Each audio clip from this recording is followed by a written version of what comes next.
আসসালামু আলাইকুম। আমি আপনাদের সামনে এখন একটা সিসিঙ্গা রান্নার রেসিপি শেয়ার করব।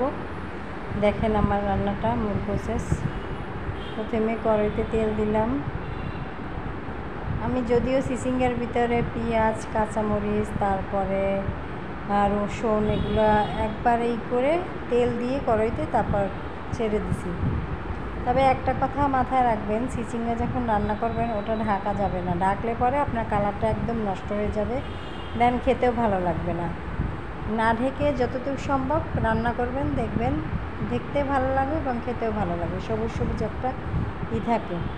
দেখেন আমার রেসিপিটা, তাহলে হালকা একটু হলুদ দিয়ে দেবেন।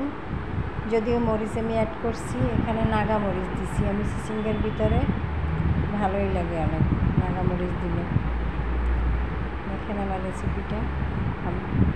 তবে ঢাকা যাবে না, ঢাকলে পরে কালারটা থাকে না, কালারটা নষ্ট হয়ে যায়। এবং যখন মানে একটু হয়ে আসবে তখন একটা ডিম ভেঙে দেবেন। ডিমটা এভাবে ডিম দিয়ে চিচিঙ্গা রান্না করলে অনেক মজা হয় এবং অনেক টেস্টি হয়। ডিম দিয়ে চিচিঙ্গা রান্না মজাই হয়। দেখেন কালারটা একদম সবুজ রয়ে গেছে, আমি একটু ঢাকি নাই। কালারটা কত সুন্দর দেখেন। উঠানোর আগে একটু জিরার গুঁড়ি দিয়ে দেবেন। আর আমি চিচিঙ্গার ভিতরে আস্তে আস্তে রসুন দিয়ে দিচ্ছি। দেখেন আমার ফাইনাল লুক চিচিঙ্গার, অনেক সুন্দর দেখতে। দেখছেন কালারটা নষ্ট